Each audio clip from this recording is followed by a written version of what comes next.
మంచిది. కొద్ది నిమిషాలు దేవుని యొక్క వాక్యాన్ని విందాం. యేసుక్రీస్తు పరిశుద్ధ నామమున మీ అందరికీ వందనాలు. అందరికీ వందనాలు. బైబిల్ గ్రంథంలో నుంచి న్యాయాధిపతుల గ్రంథము 13వ అధ్యాయము 24, 25 వాక్య భాగాలు చదువుకుందాం.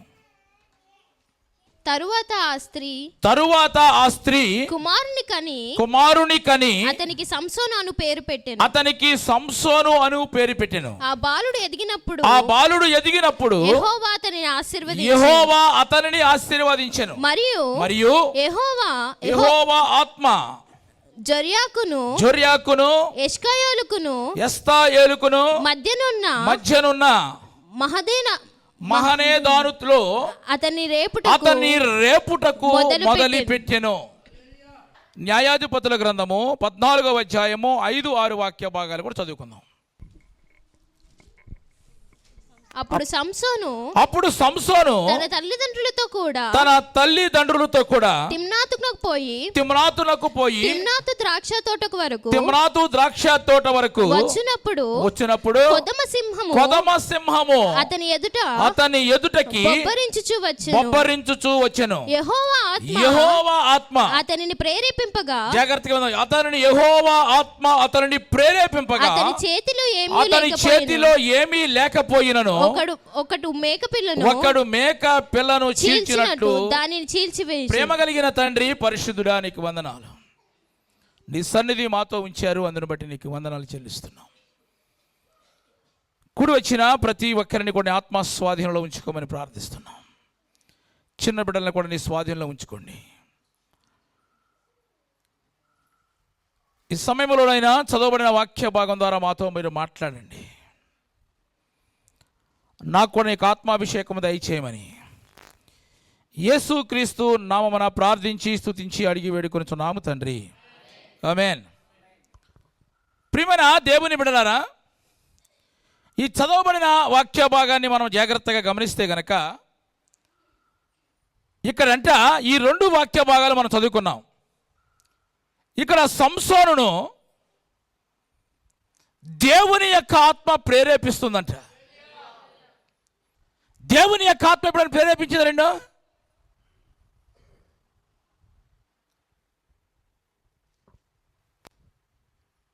ప్రియమైన దేవుని బిడ్డలారా, దేవుని యొక్క ఆత్మ సంసోనుని ప్రేరేపించినప్పుడంట అతని చేతిలో ఏమీ లేకపోయినప్పటికీ కూడా సింహమును మేక పిల్లలను చీల్చినట్టుగా తీసేశాడు. హల్లెలూయా. దేవుని ఆత్మ ప్రేరేపించాలి మనల్ని. మీరు రాత్రికి రెస్ట్ పడుకుంటారు కదా, మధ్యలో మీకు మెలకు వస్తుంది. మెలకు వచ్చినప్పుడు ఏం చేయాలప్పుడు? అమ్మాయి పర్వాలేదు అని మన పనులు వాళ్ళు చేసుకుని మళ్ళీ పడుకుంటారు. కొంతమంది పడుకోవాలి, మంచిదే. కానీ అప్పుడు కూడా నీకు దేవుని యొక్క ఆత్మ ప్రేరేపణ రావాలి. ఇదిగో రేపు ఆదివారం, దేవునికి స్తోత్రం చెప్పు, త్వరగా వెళ్ళాలి. దేవుని యొక్క ఆత్మ ప్రేరేపణ లేకపోతే మనం రాలేమండి. రోమీయులకు రాసిన పత్రిక 8వ అధ్యాయము 9వ వాక్య భాగాన్ని మనం చదువుకుందాం. దేవుని ఆత్మ మీలో నివసించి ఉన్న ఎడల, దేవుని ఆత్మ మీలో గనక నివసిస్తే గనక మీరు ఆత్మ స్వభావము గలవారే కానీ శరీర స్వభావము గలవారు కాదు. ఎవడైనను క్రీస్తు ఆత్మ లేని వాడైతే వాడు వాడు కాదు. దేవుని ఆత్మ మీలో నివసించాలి. మనలో నివసిస్తారంట మీరు ఆత్మ స్వభావము గలవారే కానీ శరీర స్వభావము గలవారు కాదంట. ఎవడైనానో క్రీస్తు ఆత్మ లేని వాడైతే గనక మనము ఆయన వాడము కాదు. దేవుని యొక్క ఆత్మ చేత నడిపించబడిన బిడ్డలు ఉండాలి. ప్రియమైన దేవుని బిడ్డలారా, మనం అందరము కూడా ఇక్కడ కూర్చున్న చాలా మంది కూడా అందరూ కూడా నీటి మూలముగా ఆత్మ మూలముగా జన్మించి దేవుని రాజ్యములో ఉండడానికి సిద్ధపడుతున్న వారే. దేవుని యొక్క అద్వితీయ కుమారుడు యేసుక్రీస్తు నామమును విశ్వసించిన వారే. కాబట్టి మనము దేవుని యొక్క ఆత్మ స్వభావము కలిగిన వ్యక్తులుగా మనం ఉండాలి. నా ప్రియమైన దేవుని బిడ్డ, సర్వాధికారి అయిన దేవుడు మన ప్రమేయము లేకుండా ఏదైనా చేయగలిగిన వాడు. ఆయన సృష్టికర్త. సృష్టిని మనము లేకముందే చేశాడు. ఆయన నోటి మాటతో చేశాడు. తరువాత ఆదాముని కలుగజేశాడు. అంటే ప్రియమైన దేవుని బిడ్డలారా, అంటే ఒక కార్యము చేయటానికి ఎన్నిక లేని మనలను ప్రేరేపించి దేవుడు కార్యాలు జరిగిస్తున్నాడు. హల్లెలూయా. కాబట్టి రేపాలి. ఆత్మచేత మనం రేపబడాలి. ఎప్పుడు కూడా చల్లబడిపోయిన బిడ్డలుగా. రేపుట అంటే అర్థం ఏంటి? ప్రేరేపణ కలగాలి. ఒక ఆలోచన రావాలి, నీ హృదయంలో ఒక సప్పుడు రావాలి. అప్పుడే మనము దేవుని కొరకు ఏదైనా మనం చేయగలుగుతాం. అప్పుడు అంటే ప్రేరేపణ అంటే కనుక ఇది ఒక ఆలోచన వచ్చింది, మన హృదయంలో ఒక సప్పుడు వినపడుతుంది అంటే ఇప్పుడు దేవుడు నాతో మాట్లాడుతున్నాడు అని గ్రహిస్తాను. కాబట్టి ప్రియమైన దేవుని బిడ్డలారా, దేవుడు రకరకాలుగా మాట్లాడుతూ ఉంటాడు. కళల ద్వారా మాట్లాడతాడు, దర్శనముల ద్వారా మాట్లాడతాడు, వాక్యము ద్వారా మాట్లాడుతూ ఉంటాడు. ఆయన మాట్లాడుతూ ఉన్నప్పుడు అది దేవుని స్వరమని నీవు గుర్తించగలిగిన దైవిక సంబంధమైన జ్ఞానేంద్రియాలు మనకు కావాలి, గుర్తించాలి. కొంతమంది ప్రియమైన దేవుడు మాట్లాడుతున్నప్పుడు కూడా చాలామంది పట్టించుకోరు, నాకు కాదులే అనుకుంటారు. నువ్వు నిజంగా దేవుని ఆత్మ కలిగిన వ్యక్తివైతే గనక దేవుడు నీతో మాట్లాడుతున్నప్పుడు నువ్వు గ్రహించాలి. నువ్వు గ్రహించలేదనుకోండి, పట్టించుకోలేదనుకోండి, దాని ద్వారా ఏంటంటే ఒక పని నీ ద్వారా దేవుడు జరిగించాలని ఒక ప్లాన్ చేసి ఉంటాడు. అప్పుడు నీతో మాట్లాడుతూ ఉంటాడు. నువ్వు గ్రహించకపోవటం వల్ల, దాన్ని లెక్క చేయకపోవటం వల్ల ఏమైందంటే ఆ జరిగే పని ఆలస్యం అవుతుంది. దాని వలన మనకు నష్టం కలుగుతుంది. దేవుడు మనతో మాట్లాడుతున్నప్పుడు దాన్ని నువ్వు గ్రహించకపోతే అంటే ఏంటి? ఎప్పుడు కూడా మనకి దేవునితో సంబంధము కలిగి ఉండాలి. అందుకనే బుధవారం ప్రార్థనని, గురువారం ప్రార్థనని, శుక్రవారం ప్రార్థనని పెడతాం. కానీ కొంతమంది అసలు అడ్రస్ ఉండరు. మీ పరిస్థితులను బట్టి చిన్నపిల్లలు ఉండి లేకపోతే దూరం ఉండి రాలేకపోతే పర్వాలేదు, నువ్వు ప్రార్థన చేసి దేవుడు కూడా క్షమిస్తాడు. అసలు కారణాలే ఉండవు. కొంతమందికి దేవునితో సంబంధం ఏముండదు. దేవుని యొక్క ఆత్మ కలిగిన వ్యక్తిగా ఎలా ఉండగలుగుతావు నువ్వు? దేవుడు మనతో మాట్లాడుతూ ఉన్నప్పుడు ప్రియమైన దేవుని బిడ్డలారా, లేకపోతే వాక్యం చదివేటప్పుడు దాని భావం గుర్తించకపోతే, నువ్వు గ్రహించకపోతే గనక చాలా ప్రమాదములు పడే అవకాశం ఉంది. దేవుని యొక్క ఆత్మ మనలో ఉంది కదా. సంసోనునంట యెహోవా ఆత్మ ప్రేరేపించడం వల్లంట తన చేతిలో ఏమీ లేకపోయినప్పుడే కూడా మేకపిల్లను చీల్చినట్లుగా సింహాన్ని చీల్చేశాడు. స్తోత్రం చెప్పు, హల్లెలూయా. కాబట్టి నా ప్రియమైన దేవుని బిడ్డలారా, దేవుడిచ్చే ప్రతి ఆశీర్వాదాన్ని మనం పొందుకోవాలండి. దేవుడిచ్చే ప్రతి ఆశీర్వాదము కూడా ఒక నిబంధనతో కూడినది. కాబట్టి ప్రియమైన దేవుని బిడ్డ, ప్రతి ఆదివారం చర్చికి వస్తున్నావు, ప్రతి ఆదివారం బ్రదర్ ప్రార్థన చేస్తున్నావు, ప్రతి ఆదివారం చర్చికి వచ్చి పాటలు కూడా పాడుతున్నావు, కానీ దేవునితో సంబంధం లేకపోతే ఎట్లా? పండగ ఆఫర్ వచ్చిందని చెప్పి 1,00,000 రూపాయలు పెట్టి ఫోన్ కొన్నావు, సిమ్ వేసావు, సిగ్నల్ లేదు, ఏం ఉపయోగం? ఏమన్నా ఉంటుందా? 1,00,000 రూపాయలు ఫోను, ఇంటిలో 4 కొనుక్కున్నాం, సిగ్నల్ లేకపోతే, దేవునికి మనకు సంబంధం లేకపోతే, దేవుని యొక్క ఆత్మ సంసోనును రేపుట మొదలుపెట్టిందట. ప్రేరేపణ కావాలి మనకి. కాబట్టి నా ప్రియమైన దేవుని బిడ్డలారా, అన్నిటికంటే ప్రాముఖ్యమైనది ఏంటంటే మనం ఎప్పుడు కూడా దేవునితో సంబంధాన్ని మనం కాపాడుకోవాలి. దేవునితో సంబంధాన్ని మనం కలిగి ఉండాలి. దేవునితో సంబంధాన్ని కాపాడుకోకపోతే, దేవునితో సంబంధము కలిగి ఉండకపోతే సాతానుడు నిన్ను ఆవరిస్తాడు, సాతానుడు పట్టుకుంటాడు. దేవుడు ప్రేరేపించినట్లుగా సాతానుడు కూడా ప్రేరేపిస్తాడు నీకు. ఒకసారి మనం ఆలోచించాలి ప్రియమైన దేవుని బిడ్డరా. అప్పుడు ఎలా ఉంటుందంటే, సాతానుడు ప్రేరేపించడం ఎలా ఉంటుందంటే, నీ వెళ్ళుచున్న మార్గము వెలుగు అనుకుంటావు నువ్వు, కానీ అది చీకటి అని కూడా గుర్తించలేని స్థితిలోకి వచ్చేస్తావు నువ్వు. అందుకని జ్ఞాని అయిన సొలొమోను చెప్తాడు ఒక మాట, ఒకని ఎదుట సరి అయిన మార్గము కలదనుకుంటాడంట, కానీ అది చివరికి మరణానికి నడిపిస్తుంది. సాతానుడు ప్రేరేపిస్తే నువ్వు వెళుతున్న మార్గం అసలు ఏంటో కూడా గ్రహించలే నువ్వు. కాబట్టి నువ్వు దేవుని ఆత్మ చేత నడిపించబడకపోతే, దేవునితో నువ్వు సంబంధం కలిగి ఉండకపోతే సాతానుడు పట్టుకుంటాడు నిన్ను. వాడు పట్టుకున్న వాడు విడిచిపెడతాడా? వాడు కూడా నిన్ను ప్రేరేపిస్తాడు, వాడు కూడా చేత చాలా వచ్చు. కాబట్టి అలాంటి పరిస్థితి వచ్చిందనుకోండి మనకి, ఒకవేళ ఒక ఆలోచన వచ్చినప్పుడు ఇది దేవుడిచ్చిన ఆలోచన లేకపోతే సాతానుడు ఇచ్చిన ఆలోచన అసలు గ్రహింపే ఉండదు, మనకి గుర్తించలేము ఇక మనం. ఇక ఏదైనా సరే వెళ్ళిపోతాం ముందుకే. కాబట్టి నా ప్రియమైన దేవుని బిడ్డలు, దేవునితో ఎప్పుడు కూడా మనకు సంబంధం కలిగి ఉండాలండి. ఆయన ఆత్మచేత నడిపించబడిన బిడ్డలు అంట, ఆత్మ స్వభావం కలిగిన వారంట.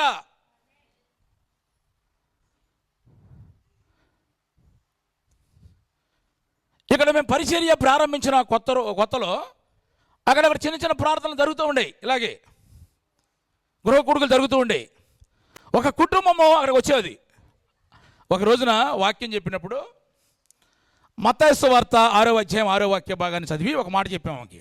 అంటే అక్కడ ఆ వాక్యాన్ని అందరికీ చెప్పాము, చదవండి ఆ మాట 6:6. నీ గదిలోకి వెళ్ళి తలుపు వేసి, నీవు ప్రార్థన చేయనప్పుడు నీ గదిలోనికి వెళ్ళి తలుపు వేసి రహస్యమందున నీ తండ్రికి ప్రార్థన చేయుము. అప్పుడు రహస్యమందు చూచు నీ తండ్రి నీకు ప్రతిఫలం ఇచ్చును. మరియు చాలు. అయితే ఈ వాక్యం చదివితే, అంటే నువ్వు ప్రార్థన చేసినప్పుడు ఏం చెప్తున్నాడు యేసుప్రభువు వారు, నీ గదిలోనికి వెళ్ళి తలుపు వేసుకుని నువ్వు ప్రార్థన చేస్తే రహస్యమందు చూచు నీ తండ్రి నీకు ప్రతిఫలం ఇస్తాడు. అయితే ఈ వాక్యాన్ని వాళ్ళకి అర్థమయ్యేటట్లుగా నేను ఎలా చెప్పానంటే, నీవు మరి నీ గదిలోనికి వెళ్ళి నువ్వు తలుపు వేసుకుంటావు, నీకు ఉండదే ఒక రూము, మరి మిగతా వాళ్ళందరూ ఎక్కడ ఉంటారు? కాబట్టి దీని ఆత్మీయంగా మనం ఆలోచన చేస్తే కనుక మన హృదయం అనే గదిపు తలిపేసుకోవాలి. ముందు నువ్వు ఎంతమంది ఉన్నప్పుడు కూడా ప్రార్థన చేసే అనుభవంలోకి నువ్వు రావాలి. మీరు అందరూ పడుకోండి, నేను చేస్తానంటే కుదరదు.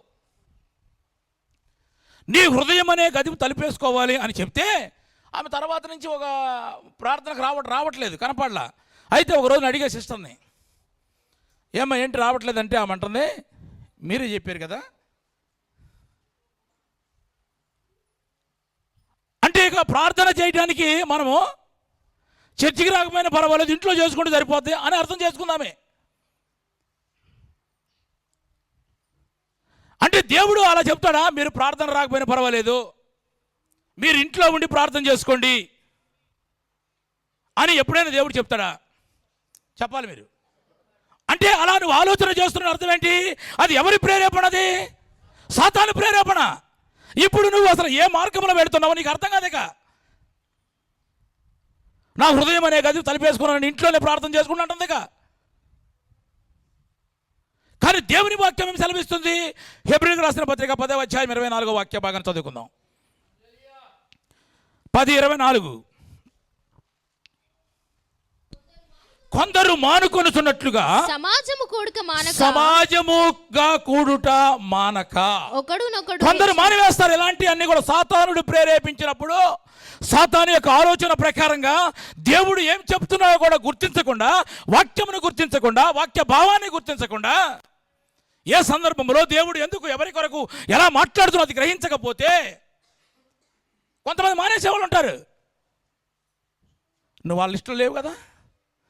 కొందరు సమాజముగా కూడుట, ఒకడినొకడు మీరు మానుకోకుండా ఒకడినొకడు హెచ్చరించచ్చు. ఆ దినము ప్రభువు రాకడ సమీపంగా ఉంది. జాగ్రత్త, మీరు ప్రభువు రాకడ సమీపంగా ఉంది. ఆ దినము సమీపించుట మీరు చూచిన కొలది మరి ఎక్కువగా అలాగు చేయొచ్చు. మరి ఎక్కువగా ఇది అండర్లైన్ చేసుకోవాలి మనం. మరి ఎక్కువగా అంటే ఒక ఆదివారం సరిపోదండి. మరి ఎక్కువగా అలాగూ చేయొచ్చు. మరి ఎక్కువగా కుట్టుకోవాలి మీరు. ప్రేమ చూపుటకును సత్కార్యములు చేయుటకును ఒకడిని ఒకడు పురుకొల్పుకోవాలి. స్తోత్రం చెప్పు. పురుకొల్పుకోవాలని అక్కడ పుట్టినోడు ఒక మాట రాయబడి చదవండి. రేపుకోవాలి. ఒకడిని ఒకడు రేపుకోవాలి. మనము దేవుడు చెప్పిన మాట ఏంటి? మీరు ఎవరో మానివేస్తున్నారు, వాళ్ళ వల్లే మీరు ఉండొద్దు.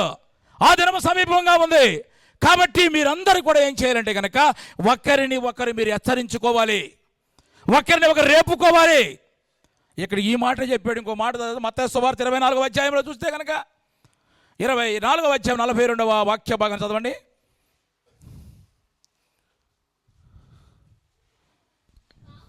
కావున ఏ దినము ప్రభు వచ్చునో మీకు తెలియదు కనుక మెలకువగా నుండి మెలకువగా ఉండమని చెప్తున్నాడు. ఇది చాలా కష్టం కదా. అసలు మానవద్దని అక్కడ చెప్తున్నాడు. మెలకువగా అంటే కళ్ళు తెరిచి మెలకువగా చూడటం కాదు, ఆత్మీయంగా మెలకువగా ఉండాలి. మనకి ఆత్మీయ మెలకు రావాలంటే కనుక మనం ఎప్పుడు కూడా దేవునితో సంబంధం కలిగి ఉండాలి. దేవుని స్తోత్రం చెప్పు. దేవుని యొక్క ఆత్మ కలిగిన వారిగా మనం ఉండాలి. దేవుడు ప్రేరేపించడం వల్ల అంటే సంసోన్ అంట తన చేతిలో ఏమీ లేకపోయినప్పటికీ కూడా సింహాన్ని మేక పిల్లల్ని చీల్చినట్టుగా చీల్చేశాడు. నా ప్రియమైన దేవుని సంగమా, సాతానుడు కూడా ప్రేరేపిస్తాడు. జాగ్రత్త. సాతానుడు ప్రేరేపించినప్పుడు నువ్వు ఎటు వెళుతున్నావు నీకు అర్థం కాదు. ఎవరు చెప్పినా నువ్వు వెళ్ళలేవిక. ఆ దినము సమీపించిన కొలది మీరు ఎక్కువ కూడుకోవాలని చెప్తున్నాడు. ఇక్కడ ఎదుగా ప్రభు దినం ఎప్పుడు వస్తుందో తెలియదు కాబట్టి మీరందరూ కూడా చెప్పండి, మెలకువగా ఉండాలి మనము. ఇక వాక్యం విన్నాం, అయిపోయింది. ఇక అంతే. ఏం చెప్పామంటే ఏం చెప్పారు. ఇక అదే అలా ఉంటేట ఆత్మలో మెలకువగా ఉండాలి. ఒక రోజున ఇలా బల్లారాధన జరుగుతుంది. యేసు ప్రభువారు శిష్యులతో కూర్చుని ఉన్నాడు, కూడుకొని ఉన్నాడు. రాత్రంతా ప్రార్థన చేసి యేసు ప్రభువారు అంతకుముందు 12 మంది శిష్యులను ఏర్పరచుకున్నాడు. ఆ 12 మంది శిష్యులు దేవుని యొక్క ఆలోచన ప్రకారం ఏర్పరచుకున్నాడు. కానీ దాంట్లో ఒక్కొక్కరు ఒక్కొక్క స్వభావం కలిగిన వాడు. ఒకడు కోపిష్టి, ఒకడు అహంకారి, ఒకడు పదవి వ్యామోహం కలిగిన వాడు, రకరకాల మనస్తత్వం కలిగిన వాడు ఉన్నారు 12 మందిలో. ఆ 12 మందిలో యోధా కూడా ఉన్నాడు. బల్లారాధన జరుగుతున్న సమయంలో యోధాలోకి సాతానుడు ప్రవేశించాడు. ఇంకా ఏం అర్థం కాదు ఇక సాతాను ప్రవేశిస్తే. లూకా సువార్త 22వ అధ్యాయం 3వ వాక్య భాగాన్ని మనం చదువుకుందాం.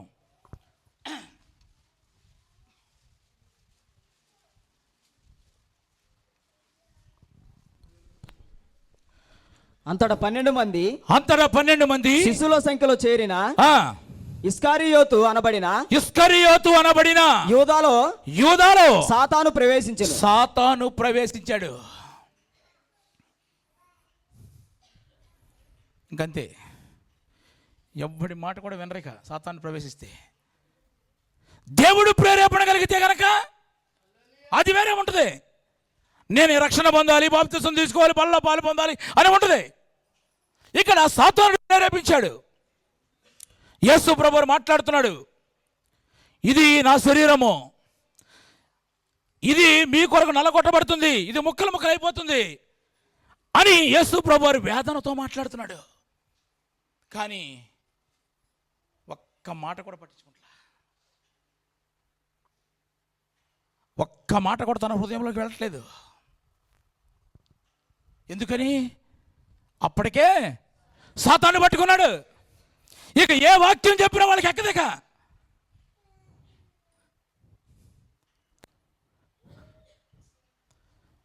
యేసు ప్రభువు అంటున్నాడు, ఇదిగో మీలో ఒకడు నన్ను అప్పగిస్తాడు అని మాట్లాడుతుంటే శిష్యులందరూ కూడా ప్రభువా నేనా అంటున్నారు. కానీ యోధా ఉన్నాడు, శివ బోధకుడా అంటున్నాడు. మళ్ళీ ఎంత ప్రేమ! బోధకుడా నేనా అంటున్నాడు. యేసు ప్రభువు డైరెక్ట్గా చెప్పాడు, నువ్వు అన్నట్లే అన్నాడు. కానీ గ్రహింపు లేదు. అప్పటికే సాతాను కబంధాస్థాలకు వెళ్ళిపోయాడు. ఎవరు ఏమి చెప్పినా యేసుతోనే ఉన్నాడు, యేసుతోనే తిన్నాడు, యేసు చేసిన అద్భుత కార్యాలు చూశాడు. కానీ సాతానుడు ప్రేరేపించాడు. నా ప్రియమైన దేవుని బిడ్డలారా, ఒకసారి ఆలోచించండి మీరు. అది ఏ రోజు తెలుసా? యోధా ఆత్మహత్య చేసుకునే రోజు. ఎందుకండి అంత కర్మ?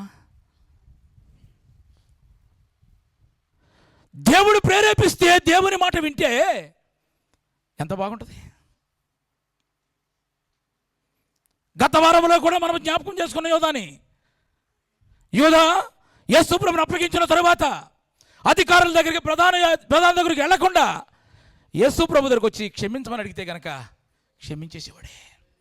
కానీ సాతానుడు అప్పటికే యోధలోనికి ప్రవేశించాడు. ఏ వాక్యం చెప్పినా వినడిక. ఊరికే వస్తాం, కూర్చుంటాం, వెళ్ళిపోతాం. వాక్యం ఎక్కదు. బుధవారం ప్రార్థన ఉందంటే ఎక్కడ అంటారు కొంతమంది. మంగళవారం ప్రార్థన ఉందంటే ఎప్పుడు, ఎన్ని గంటలకు అంటారు.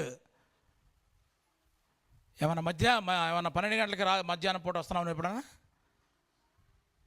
ఎప్పుడు జరిగిన ప్రార్థన రాత్రే కదా. అంత గ్రహింపు లేకపోతే మనకు దేవునికి సంబంధం ఉందని ఎలా చెప్పుకోగలుగుతాం మనం? చెప్పండి. నా ప్రియమైన దేవుని బిడ్డ, సాతాను ప్రేరేపిస్తే గనక మనము ఏమి చేస్తామో గ్రహించలేని స్థితిలోనికి వెళ్ళిపోతాం.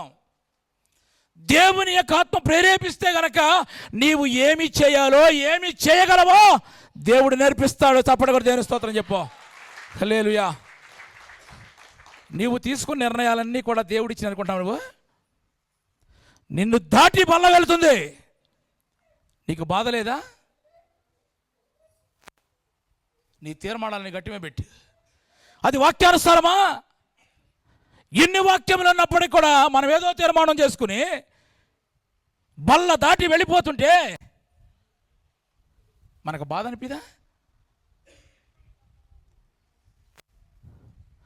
సాతానుడు ప్రవేశించాడు. ఇదిగో ఇక్కడ కూర్చున్న మీలో ఒకడను అప్పగిస్తున్నాడు అని అంటే కనుక డైరెక్ట్గా చెప్తున్నాడు యేసుప్రభువారు. కానీ ఇంత కూడా ఆ వాక్యం మాట తన హృదయంలోకి వెళ్ళట్లా. యేసుప్రభు డైరెక్ట్గా చెప్పాడు, నీవన్నట్లే అన్నాడు. కనీసం ఒప్పుకోలేదు. సాతానుడు ప్రేరేపిస్తే గనక ఇక ఎవరు చెప్పినా వినరు. ఇక వాళ్ళు అది వాక్యంలో ఉందా లేదా అది అవసరం లేదు వాళ్ళకి. అది వాక్యానుసారం మనం చేస్తుందనే అవసరం లేదు. ఇక వాళ్ళకి ఒక ప్రేరేపణ కలిగింది అంతేగా. దేవుడు ప్రేరేపిస్తాడు, సాతానుడు కూడా ప్రేరేపిస్తాడు. ఎప్పుడు సాతాను ప్రేరేపిస్తాడు? దేవునితో సంబంధం తగ్గిపోతే. నీకు దేవునితో సంబంధం ఉంటే కనుక ఎప్పుడు కూడా దేవుని ఆత్మచేత నడిపించబడతాం మనం. నాకు తెలిసిన ఒక ఫ్యామిలీ ఉందండి, చాలా మంచి ఫ్యామిలీ. ఒకసారి ఆ కుటుంబాన్ని బట్టి దేవుని స్తోత్రం చెబుదాం. దేవుని కొరకు ఏదైనా చేయాలి అనే ఆశ కలిగిన కుటుంబం అనమాట. ఎన్నో కార్యాలు చేశారు.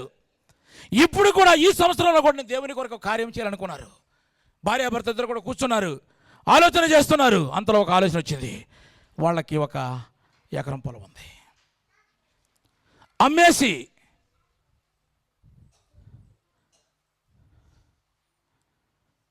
దేవుని పరిచర్లు ఇచ్చేద్దాం అనుకున్నారు. బేరం పెట్టారు. అనుకున్న దానికంటే ఎక్కువ వచ్చింది అనుకుంటా. 10 లక్షలు వచ్చినాయి. ఆశ కలిగింది. 2 లక్షలు దాచుకున్నారు. 8 లక్షలు తీసుకొచ్చి పాస్టర్ గారికి ఇచ్చారు.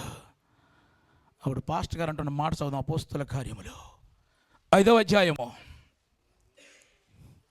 3వ వాక్య భాగాన్ని చదువుకుందాం. అప్పుడు పేతురు అంటున్నాడు. పేతురు అంటున్న మాట ఏంటంటే, అననీయ నీ భూమి వెలలో కొంత దాచుకొని పరిశుద్ధాత్మను మోసగిచ్చుటకు సాతాను నీ హృదయమును ప్రేరేపించాడు. చాలు. ఎందుకు సాతాను ప్రేరేపించాడు? నీ దగ్గర ఉన్నప్పుడు ఆ పొలం నీదే కదా. అసలు నిన్ను ఎవడమ్మన్నాడు? నీవే కదా అనుకున్నావు. ఇక ఇంత ఇచ్చేస్తాను అనుకున్నావు, ప్రార్థన చేసావు, అమ్మావు, లాభం వచ్చింది. వచ్చేప్పటికి నీకు ఆశ కలిగింది. సాతాను నీ హృదయమును ప్రేరేపించాడు మోసగిచ్చుటకని అంటూ. అది నీ యొద్ద ఉన్నప్పుడు అది నీదే కదా అని చెప్తుంటున్నాడు. నీవు మనుషులను కాదు, దేవుణ్ణి నీవు దేవునితోనే అబద్ధం ఆడేవంటున్నారు. కనీసం ఇంత భయమన్నా కూడా లేదండి వాళ్ళకి. అసలు ఇమ్మని లేదు. వాళ్ళే అనుకున్నారు, అమ్మారు, తీసుకొచ్చారు. సరే ప్రభు, ఇదిగో నాకు ఆడపిల్లలు ఉన్నారు, 2 అమ్మేపడి నాకు గుర్తొచ్చారు. ఇక వాళ్ళకి ఖర్చులు కావాలి కదా, ఉంచుకొని అంటే అయిపోతుంది కదా. ఎంతకి అమ్మేమంటే ఇంతకి అమ్మాను అన్నారు అంతే. అంటే అందుకు ఇప్పుడు అక్కడ సేవకుడు ఉన్న పేతురు గారు అంటాడు, నీవు నాతో అబద్ధం ఆడలేదు, నువ్వు దేవునితో అబద్ధం ఆడుతున్నావు. ఎంత బరి తెగించేసావు నువ్వు. అసలు నీకు భయమే లేదు దేవుడు అంటే. లోపలికి అక్కడ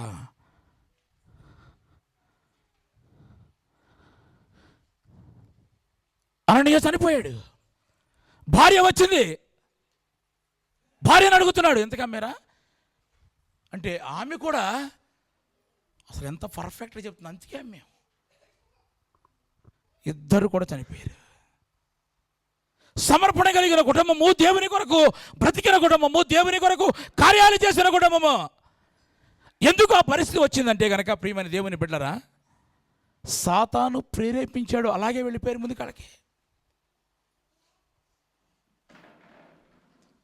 అసలు దేవుని భయమే లేదు.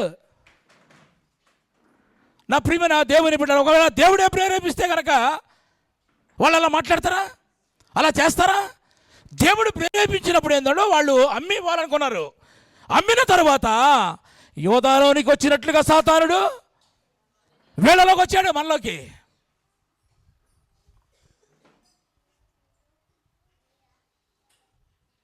కొంతమంది ఎలా ఫీల్ అయిపోతారంటే దేవునికి ఇచ్చేటప్పుడు పాస్టర్ గారికి ఇచ్చినట్టు ఫీల్ అయిపోతారు.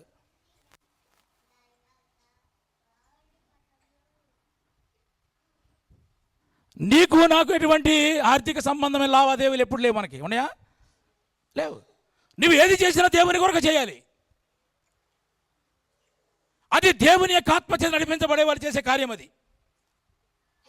అందుకనే సామెతల గ్రంథంలో ఏముందంటే చదవండి ఒక మాట, 11వ అధ్యాయము 24వ వాక్య భాగాన్ని చదువుకుందాం. వెదజల్లి అభివృద్ధి వెదజల్లటం అంటే ధారాళంగా ఇవ్వడం అనమాట. వెదజల్లి అభివృద్ధి పొందిన వారు కలరు. తగిన దానికన్నా తక్కువ ఇచ్చి లేమికి, తగిన దానికన్నా జాగ్రత్తగా, తగిన దానికన్నా తక్కువ ఇచ్చి లేమికి వచ్చేవారు కలరు. అప్పుల్లోకి వెళ్ళే వాళ్ళు ఉన్నారంట. వెదజల్లి అభివృద్ధి పొందారు కొంతమంది. తగినది ఏంటి చెప్పండి? తగినది అంటే ఏంటి? దశమ భాగం. అది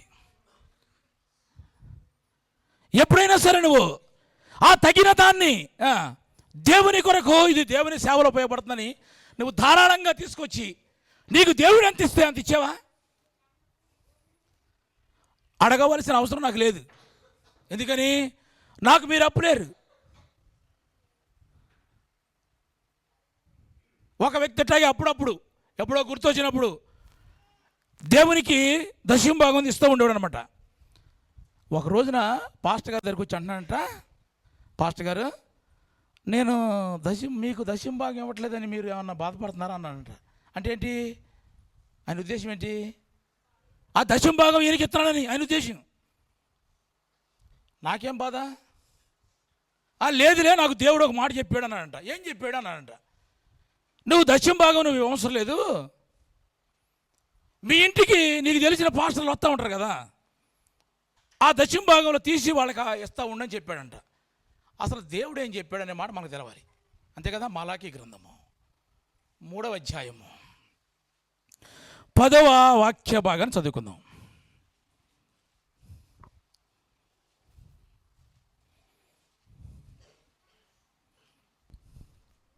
నా మందిరములలో ఆహారం ఉండునట్లు 10వ భాగమంతయు మీరు నా మందిరపు నిధిలోనికి తీసుకొని రండి. చాలు. వాక్యం ఏం చెప్తుంది? చెప్పాలి. మందిరంలోకి తీసుకురమ్మంటుంది అంతే. ఎక్కడ తీసుకురావాలి? అది నన్ను చూసి చెప్తే మీకు ధైర్యంగా ఉంటుంది కొంచెం. మందిరపు నిధిలోనికి తీసుకురమ్మని చెప్తున్నాడు. పాస్టర్ గారు ఒకసారి మా ఇంటికి వస్తారంటారు కొంతమంది.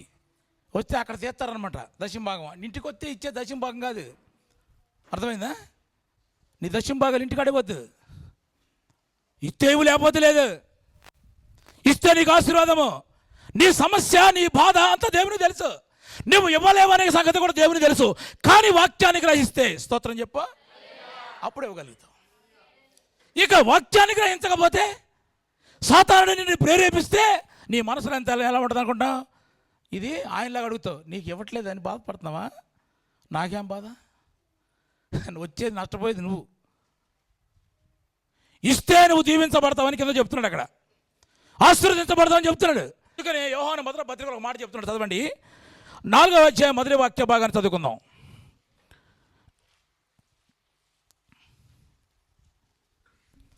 ప్రియులారా, అనేకమైన అబద్ధ ప్రవక్తలు లోకములో లోనికి బయలు వెలుచున్నారు గనుక. అనేకమైన అబద్ధ ప్రవక్తలు ఆల్రెడీ వచ్చేసారు. నువ్వు వాళ్ళ మాట నమ్మి నీ ఆశీర్వాదం ఎందుకు పోగొట్టుకుంటావు? నీకు అసలు వాక్యం సరిగ్గా అర్థం కాదు. వాక్యం ఏ సమయంలో ఎందుకు దేవుడు మాట్లాడతాం నీకు మన గ్రహింపు ఉండదు. ఇక్కడ నేను వాక్యం చేత నేను పోషించే వాళ్ళ సేవకుడు మాట నీకు లెక్క ఉండదు. అది కరెక్ట్ అయితే నమ్ము, అది కూడా నమ్ము. కానీ వాళ్ళు ఏం చెబుతున్నారు, ఏ ఉద్దేశంతో నీ దగ్గరికి వస్తున్నారు, అది కూడా గ్రహించున్నారు కదా మనకి. మళ్ళీ అదేమంటే నీకు ఇవ్వట్లేదని బాధపడుతున్నావా?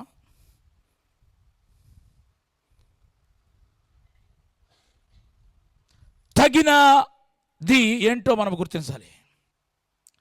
తగిన దానికంటే తక్కువ ఇచ్చి లేమికెళ్ళిపోయిన వాళ్ళు చాలామంది ఉన్నారంట. అబద్ధ ప్రవక్తలు ఆల్రెడీ ఎప్పుడో లోకంలోకి వచ్చేసారు. వైట్ డ్రెస్ వేసుకుని నల్ల బెల్ట్ పెట్టుకుని ఒక బైబిల్ పట్టుకొచ్చి వాళ్ళందరూ నమ్మితే కష్టమే.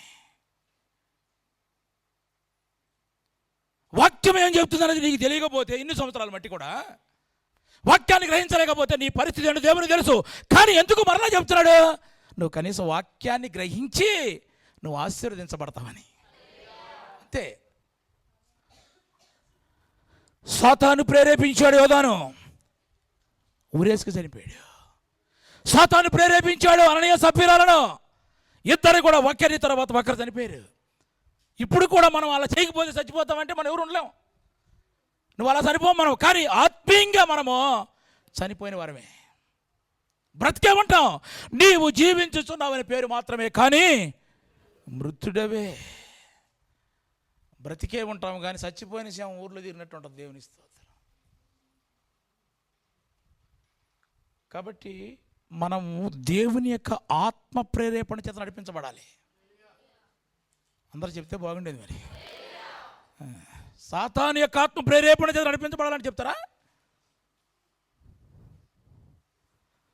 అయితే సాతానుడు ప్రేరేపించాడు, అలానే సఫీరాలు చనిపోయారు, యోధా కూడా ఉరేసుకు చనిపోయాడు. దేవుడు ప్రేరేపిస్తే ఏం జరుగుతుందో ఒక మాట చెప్పి నేను ముగిస్తా. ఒకసారి అపోస్తలుడైన పౌలు గారు సౌలుగా ఉన్నప్పుడు దమస్కుకు ప్రయాణం చేస్తున్నాడు. ఎందుకంటే క్రైస్తవులందరినీ కూడా చంపాలి, దేవుని బిడ్డలందరినీ కూడా. దమస్కు దగ్గరికి వెళ్ళేప్పటికీ ఆకాశం నుండి వెలుగు అతని చుట్టూ ప్రకాశించిందనమాట. అప్పుడు అతడు కింద పడిపోయాడు. అప్పుడు ఒక స్వరం అన్నాడు, సౌలా సౌలా, నీవేళ నన్ను హింసించుచున్నావు. అప్పుడు సౌలు అంటున్న మాట, అంటే పౌలుగా మారకముందు సౌలు అంటున్న మాట అపోస్తుల కార్యములు 9వ అధ్యాయము 5-6 వాక్య భాగాలు చదువుకుందాం.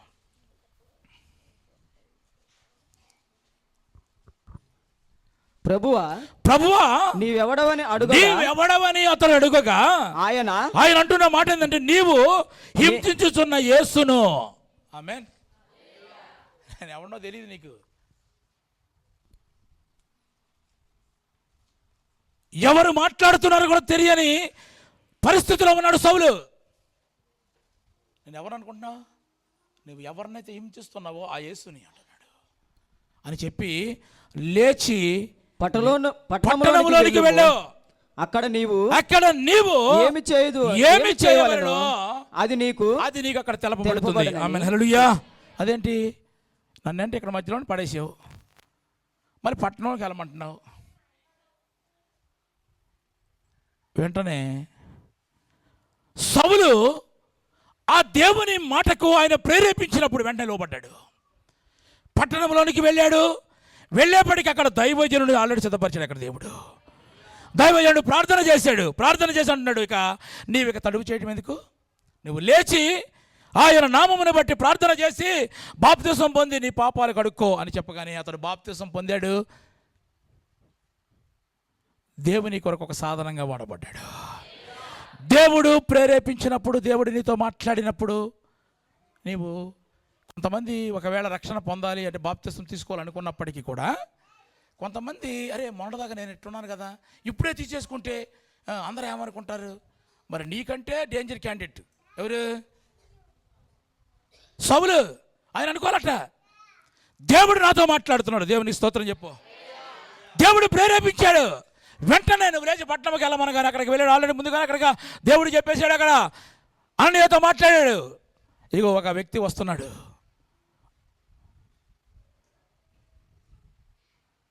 ఇతడు వెళ్ళగానే ప్రార్థన చేశాడు.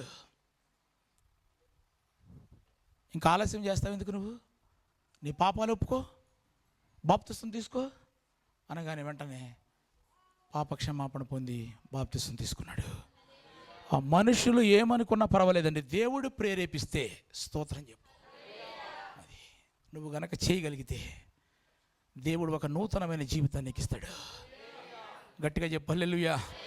దేవుడు ప్రేరేపణ ద్వారా మనం కలిగి ఉండాలి. ఎప్పుడు మనకు హృదయంలో కలగాలంటే దేవునితో సంబంధం ఉండాలి మనకి. దేవుడు ప్రేరేపించాడు, వెళ్ళాడు, తన జీవితాన్ని మార్చుకున్నాడు. కాబట్టి నా ప్రియమైన దేవుని బిడ్డలారా, సాతానుడు ప్రేరేపిస్తే ఇక యేసయ్య నీకు ఏ మాట చెప్పినా నీ హృదయంలోకి వెళ్ళదుక. ఇక నువ్వు పట్టుకున్నావు అంతే. ఇక అసలు వాక్యం ఏముంది, మనం ఏమింటున్నాం అనే గ్రహింపు కూడా మనకు ఉండదు. ఇక డైరెక్ట్గా యేసు ప్రభువు చెప్తున్నాడు ఏమని, ఇక్కడ మీలో ఉన్నవాడు ఒక్కడు నన్ను అప్పగించబోతున్నాడు. అసలు ఏ మాత్రం కూడా యోధాకి వెళ్తలేదు. వాడి టార్గెటే వేరే, వాడి ఆలోచన వేరే. నీవన్నట్లే అన్న డైరెక్ట్గా మాట్లాడాడు, కానీ గ్రహింపు లేదు. చివరికి ఊరేసుకు చచ్చిపోయాడు. ఇక్కడ దేవుని ఆత్మ ప్రేరేపించింది, దేవుని మాటకు లోబడ్డాడు సౌలు. దేవుడు పౌలుగా మార్చేశాడు. చప్పటి కూడా దేవుని స్తోత్రం చెప్పు. మన జీవితాన్ని దేవుడు మార్చాలంటే కనుక దేవునితో సంబంధం ఉండాలండి. ఆయన ఆత్మ ప్రేరేపణ చేత మనం నడిపించబడాలి. ఒక రోజున యేసు ప్రభువారు ఒలీవ కొండ దిగి వస్తున్నాడు. చాలా సంతోషంగా వస్తున్నాడు. ఏంది, ఎక్కడి నుంచి వస్తున్నాడు అన్నావు? అయితే నువ్వు సంతోషంగా వస్తున్నాడు. అయితే సడన్గా యెరూషలేము దగ్గర రాగానే యెరూషలేమును చూసి ఆయన ఏడవడం ప్రారంభించాడు. ఎక్కెక్కి ఏడుస్తున్నాడు, చిన్నపిల్లలాగా ఏడుస్తున్నాడు. ఎందుకు ఏడుస్తున్నాడని గమనిస్తే కనుక చదవండి. మత్తయి సువార్త లూకా సువార్త 19వ అధ్యాయము 41వ వాక్య భాగాన్ని చదువుదాం. ఆయన పట్టణమునకు సమీపించినప్పుడు దానిని చూసి దాని విషయమై ఏడ్చి. నీ కొరకు ఎన్నిసార్లు ప్రభు ఏడ్చుంటాడు, ఎన్నిసార్లు చెప్పినా నువ్వు నా మాటేనా, నీ ఆలోచన ఇదే, కానీ అది దేవుని ఆలోచన అనుకుంటా. నువ్వు అసలు దేవుడు ఏం ఆలోచన చెప్తున్నావు అది పట్టించుకో. నువ్వు అసలు వాక్యం దగ్గరకు వచ్చినప్పుడు అసలు వాక్యం ఏం చెప్తుంది మనతో అది గ్రహించవు నువ్వు. అందుకని ఆయన పట్టణం సమీపించినప్పుడు దానిని చూసి దాని విషయమై ఏడ్చి నీవును ఈ రోజైనా సరే గుర్తుపెట్టుకో, ఈ రోజైనా సరే సమాధాన సంబంధమైన సంగతులను తెలుసుకుని ఎడల నీకెంతో మేలు. కనీసం కొన్ని విషయాలను నేర్చుకో కొంచెం. ఈ రోజైనా సరే ఈ సమాధానం, నీ జీవితానికి సమాధానం ఇచ్చే మాటలు కొన్ని ఉన్నాయి.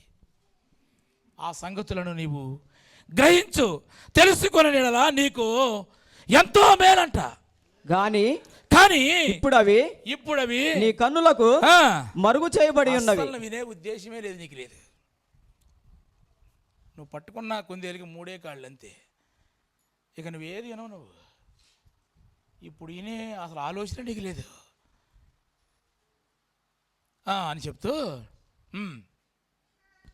ప్రభు నిన్ను దర్శించిన కాలము కానీ ఇప్పుడు అవి నీ కనులకు మరుగు చేయబడి ఉన్నవి, ప్రభువు నిన్ను దర్శించాడు. ఎప్పుడు దర్శించాడు? నిన్ను దర్శించిన కాలము నీవు ఎరుగుకుంటివి కనుక. ప్రభు మాట్లాడిన సంగతి నీకు తెలియదు. ఎప్పుడో మాట్లాడాడు నీతో.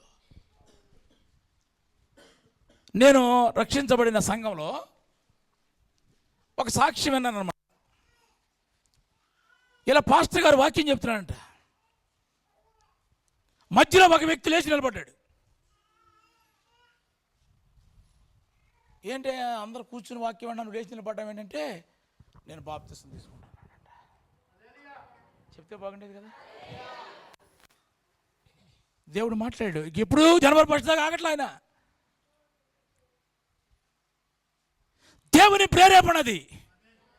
నిన్ను ఎప్పుడో దేవుడు దర్శించాడు, కానీ నువ్వు అసలు నా మాటను వెళ్ళవు, నువ్వు ఎరుగకున్నావు. ఆ వ్యక్తి లేడు, ఇప్పుడు చనిపోయాడు. లేడులే. దేవుడు దర్శించినప్పుడు బాప్తిసం తీసుకుంటారు మీరు అని పాస్టర్ గారు అనుమాన పడవసరం లేదు. దేవుడు దర్శించాడు. దర్శించిన కాలం ఎరుగకుంటేవి కనుక నీ శత్రువులు నీ చుట్టూ గట్టు కట్టి ముట్టడి వేసి, జాగ్రత్త, ఒకరోజు వస్తుంది శత్రువులు నీ చుట్టూ కూడా రౌండప్ చేసేస్తారు. నిన్ను ఎటు కదలకుండా చేస్తాడు. జాగ్రత్త. అన్ని ప్రక్కలను నిన్ను అరికట్టి నీలోనున్న నీ పిల్లలతో జాగ్రత్త. నీవు మాత్రమే కాదు, నీ పిల్లలతో కూడా నిన్ను నేల కలిపి నీలో రాతి మీద రాయి నిలవకుండా దినములు వచ్చునని చెప్పాను. ముందుగానే హెచ్చరించాడు. ఆ పట్టణాన్ని చూశాడు. ఎన్నిసార్లు చెప్పి వింటలేదు మీరు. కాబట్టి పరిస్థితి ఏం తెలుసా?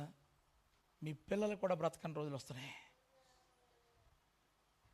ప్రియమైన దేవుని ప్రభు తట్టు తిరిగితే, ప్రభు దర్శించినప్పుడు ఆయన తట్టు తిరిగితే గనక మనకు మేలు కలుగుతుంది. తిరగకపోతే కీడు కలుగుతుంది. నీకు కీడు కావాలా మేలు కావాలా? స్టార్టింగ్లోనే ఉన్నావు ఈ సంవత్సరం. ఇంకా అంతేనా? దేవుని తట్టు తిరగాలి. ఆయనతో మనకు సంబంధం ఉండాలి. సంబంధం లేకపోతే దేవుని ఆత్మచేత నడిపించబడలేం మనం. ఒకరోజు రానే వచ్చింది. క్రీస్తు శకం 70వ సంవత్సరంలో తీతు చక్రవర్తి కాలం శత్రువు వచ్చి దండెత్తాడు. పిల్లలందరినీ కూడా చంపేశాడు. గిద్రోను వాగులో నీరు కాదండి పారిందప్పుడు, రక్తం పారింది. ఆ పరిస్థితి రాకముందే ప్రభు చెప్తున్న మాట ఏంటంటే, మీరు దేవుని యొక్క ఆత్మ స్వభావం కలిగి మీరు బ్రతకండి. దేవునితో సంబంధం కలిగి ఉండండి. మీరు దేవుడు ప్రేరేపించినప్పుడు మీరు లోబడండి. మీరు నీ మీద ఏది కూడా కష్టమైన భారం పెట్టాయన. నా కాడి సులువైంది అంటున్నాడు ఆయన. కాబట్టి నా ప్రియమైన దేవుని సంఘం, మన ప్రియమైన దేవుని బిడ్డ, సాతాను ప్రేరేపించినప్పుడు అసలు నువ్వేం చేస్తావు నీకు కూడా అర్థం కాదు. అది వెలుగు అనుకుంటావు, కానీ నువ్వు చీకట్లో వెళ్తున్నావు. అది చీకటి అని గ్రహింపు లేకుండానే మనం బతుకుతాం మనము. అందుకని ఫైనల్గా దేవుడు వాగ్దానం చేస్తున్న యెషయా గ్రంథము చివరి మాట చదవండి. 43వ అధ్యాయం 18వ వాక్య భాగాన్ని చదువుకుని ముగిద్దాం. మునుపటి వాటిని జ్ఞాపకము చేసుకోవద్దు. ఇక అంతా అయిపోయింది కదా. ఇక గతం అయిపోయింది. ఇక ఒకప్పుడు ఇంతవరకు నువ్వు దేవుని ఆత్మ ప్రేరేపించినప్పుడు ఒకవేళ నువ్వు లోబడలేదేమో, సాతాను ప్రేరేపిస్తేనే ముందుకు వెళ్ళేయేమో. ఇక అవన్నీ కూడా మీరు జ్ఞాపకం చేసుకోవద్దు. మీరు ఇక పూర్వకాలపు సంగతులు 2024 సంవత్సరం వరకు జరిగిన సంగతులన్నీ కూడా మీరు మర్చిపోండి. ఇక తలంచుకొనవద్దు. ఇదిగో నేనొక నూతన క్రియ చేయబోతున్నాను. చప్పటి కూడా దేని స్తోత్రం చెప్పు. ఎప్పుడు చేస్తాడంట? చదువు అక్కడ ఉంటుంది. ఇదిగో నేను ఒక నూతన క్రియ చేయబోతున్నాను. ఇప్పుడే మొలచును. స్తోత్రం చెప్పు గట్టిగా. ఇప్పుడే చేస్తాడు కార్యమైన. ఇంకేముంది అక్కడ? మీరు దాన్ని ఆలోచింపరా? మీరు దాన్ని ఒకసారి మీరు ఆలోచించండి. మీరు ఇక్కడ కుదరకపోతే, టైం కుదరకపోతే ఇంటికి వెళ్ళాక ఆలోచించండి. మునిపటి జ్ఞాపకం చేసుకోవద్దు. మీరు ఇదిగో ఈ నూతన సంవత్సరంలో నేను ఒక నూతన కార్యం చేయబోతున్నాను. అది ఎప్పుడో కాదండి, ఈ రోజు నుంచి నేను ప్రారంభించబోతున్నాను. దాని గురించి మీరు ఆలోచించండి. నేను అరణ్యములో త్రోవ కలుగజేస్తాను. ఆమేన్ హల్లెలూయా. ఎడారిలో నీటి బుగ్గలు నదులు పారజేయుచున్నాను. ఆమేన్ హల్లెలూయా. హల్లెలూయా. కాబట్టి నా ప్రియమైన దేవుని బిడ్డలారా, మనం ఏదో అంతకుముందు అయిపోయింది అని మర్చిపోదాం ఇంకా. కానీ ఈ సంవత్సరంలో అయినా సరే దేవుని యొక్క ఆత్మచేత మనం నడిపించబడదాం. దేవునితో సంబంధం కలిగి ఉందాం. దేవుడు ప్రేరేపించినప్పుడు మనం లోబడదాం. దేవుడు అందరిని ప్రేరేపిస్తాడు కదా. శనివారం ప్రేరేపిస్తాడు ఆదివారం చర్చికి వెళ్ళాలని. కానీ మనం ఏం చేస్తామంటే అది మీకు చెప్పరు, నేను విన్నాను. దేవుని స్తోత్రం. అంటే మీరు అందరూ వచ్చారు. ఆయన ప్రేరేపించినప్పుడు మనం లోబడాలి. ఆయన లైఫ్ టర్నింగ్ పాయింట్ అన్నమాట. సౌలుకి పౌలుగా మార్చేశాడు. ఇక ఒకవేళ ఎన్ని చెప్పినా వినకపోతే ఆయనంట నన్ను మనల్ని చూసి ఏం చేస్తాడంట, సుధా సిస్టర్ ఏం చేస్తాడు, ఏడుస్తాడు. ఆయన ఏడవటం నీకు సంతోషమా? మీ దుఃఖమును సంతోషంగా మార్చే యేసయ్య ఆయన బాధపడటం మన గురించి నీకు సంతోషం చెప్పండి. ఆలోచించండి. ఇప్పుడైనా మీరు ఆలోచించరా? నేను అరణ్యంలో మీకు త్రోవను కలిగజేస్తా, ఎడారిలో మీకు నదులు పారజేస్తా. కాబట్టి నాతో ఎక్కువ సంబంధం కలిగి ఉండి మీరు కొందరు మానుకున్నట్లుగా మానవద్దు. మీరు దేవునితో సంబంధం కలిగి ఉందాం. దేవుని యొక్క ఆత్మచేత నడిపించబడదాం. దేవుడిచ్చే ఆశీర్వాదాలు పొందుకుందాం. మట్టి కృప దేవుడు మనందరికీ అనుగ్రహించునుగాక. ఆమేన్. ఆమేన్. తల్ల వంచుని ప్రార్థన చేసుకుందాం.